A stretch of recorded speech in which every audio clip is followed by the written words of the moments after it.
大家好，我是謝飛啊，歡迎來到今天的謝飛觀察。6月26號下午主審法官趙順標呢宣讀了金建熙賣官鬻決案的一審判決，法院呢認為指控成立，判處金建熙呢是7年徒刑，並沒收涉案的禮品，追繳6480萬的韓元。金建熙呢，在2022年到2023年期間以總統夫人身份，先後從建設公司董事長李鳳寬那兒呢是收受了價值約1.038億韓元的梵克雅寶的項鏈蒂凡尼的胸針，包括格拉夫的耳環，幫助對方女婿獲得公職。從前國家教育委員會委員長這個金貝勇那兒收受了金規百件，包括歲寒图仿品幫助對方的謀取要職。從企業主那兒收受了價值3990萬韓元的江詩丹頓的腕表，從牧師那兒又收受了價值540萬韓元的迪奧的手袋，還從一個前檢察官那兒收受了這個藝術家李玉煥的一個畫作，為他在選舉當中獲得了提名鋪路。那涉案的物品呢，總價值約為3億韓元。法官判詞沒有給金建熙任何總統夫人的體面，被告無視總統夫人應該承擔的社會責任，把這一身份當作謀取私利的工具，毫不猶豫地接受了普通人一輩子都難以觸及的財物。這是他的判詞。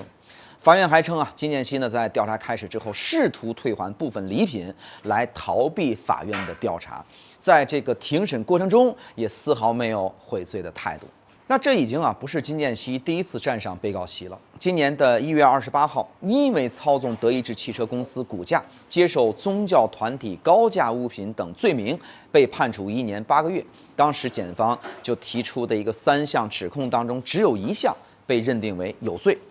金建熙團隊呢一度認為結果尚可接受，那麼上訴的時候呢，希望可以改判為緩刑。那麼沒有想到這個檢察機關呢提出抗訴，在4月28號2審宣判。那首爾的高等法院呢，不僅認定之前被判無罪的這個股價操縱罪成立，並且把刑期加倍到了4年，同時加處罰金5000萬韓元。根據在這個現場的記者看到的情況，金建熙從法庭出來的時候是被罰金給搀扶着的，全程呢是低頭不語走路是搖搖晃晃，幾乎是站不住。現在呢，賣官案又增加了7年，兩案合併，他所面臨的牢獄的時間將會超過10年。判決雖然出了，但是官司還沒完。怎麼說呢？這個金建熙的律師當天就提出上訴，理由是法院對過分誇大了對被告不利的情況。那麼根據呢韓國刑事訴訟法的規定被告人單方面上訴的時候呢，2審呢一般不會加重這個刑罰。但是掌握完整的證據鏈的這個特檢組大概率也會提出抗訴。如果控方也同步上訴的話，那麼這個2審法院就不再受到不加刑原則的限制，也就是說可以重新量刑，甚至是加重處罰。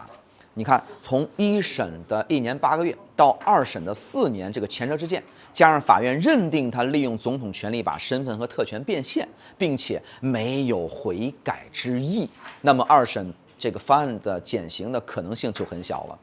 金建熙的判決呢，對尹錫悅的同樣不是好消息法院認為金建熙收受賄賂依靠的是總統夫人，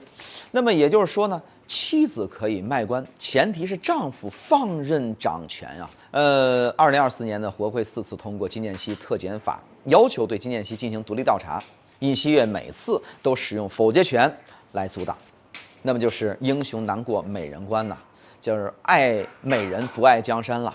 到了12月3號的尹錫悅呢，直接宣布緊急戒嚴，並派遣軍隊把國會給圍住。特檢組後來認為，消除金建熙所面臨的司法風險是其促使戒嚴的重要原因。那戒嚴的當晚呢，金建熙和尹錫悅發生了個激烈的爭吵，怒斥就是因為有你，所以都失敗了。戒嚴令呢，只維持了6個小時就被國會投票否決，尹錫悅隨後也被彈劾，黯然下台。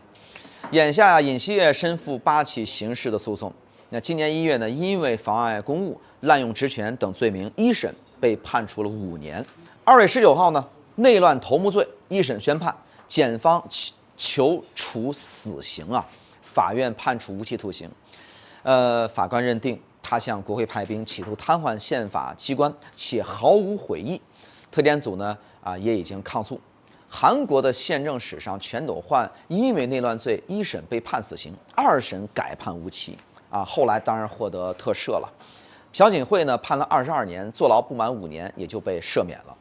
但是尹錫悅恐怕等不到這樣的結果。執政黨共同民主黨呢正在推動立法，你將內亂罪排除在總統特赦權之外。金建熙今天這份判決進一步的坐實了尹錫悅縱容妻子以總統職權牟利的一個事實。那麼司法機關呢完全可以沿着這個賣官案呢追加指控，那他的最終的量刑大概率會比這個妻子更重。夫妻2人現在已經被所属的政黨給開除了。首爾市長呢公開向国民道歉，并與尹錫悅已經